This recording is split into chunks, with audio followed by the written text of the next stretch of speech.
నమస్తే, welcome to E6 TV. నేను మీ Sampath Kumar. Phone tapping కేసులో పాస్పోర్ట్ ఇప్పిస్తే 3 రోజుల్లో ఇండియా వచ్చి పోలీసుల ముందు హాజరవుతానని సుప్రీంకోర్టుకు హామీ ఇచ్చిన ప్రభాకర్ రావుకు విచారణకు హాజరు కాలేదు. 5వ తేదీన వచ్చేందుకు ఆయన ఏర్పాట్లు చేసుకున్నారు. ఒక్కసారి ఉపయోగపడే పాస్పోర్ట్ ఆయనకు అందించి కూడా గతంలో ఆయన పాస్పోర్ట్ రద్దు చేయడంతో సుప్రీంకోర్టు ఆదేశాలతో ఈ పాస్పోర్ట్ ఇచ్చారు. అయినా కూడా ప్రభాకర్ రావు రావడం లేదు. 5వ తేదీన వస్తామని సమాచారం ఇచ్చారు. ఆయన రాకపోవడంతో సుప్రీంకోర్టు ధిక్కరణకు పాల్పడినట్లుగా అయిందని భావిస్తున్నారు. 2 రోజుల్లో వస్తారని ఆయన సన్నిహితులు ప్రచారం చేస్తున్నారు. కానీ ఆయన మొదటి నుంచి వ్యవహరిస్తున్న తీరు చూస్తే వస్తారో రారో తెలియనట్లుగా ఉందన్న అనుమానాలు వ్యక్తమవుతున్నాయి.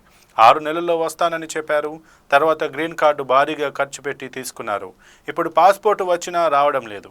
ఆయనను ప్రకటిత నేరస్తుడిగా ప్రకటించడానికి తెలంగాణ పోలీసులు ఏర్పాట్లు చేశారు. ఈలోపే సుప్రీంకోర్టుకు వెళ్లారు.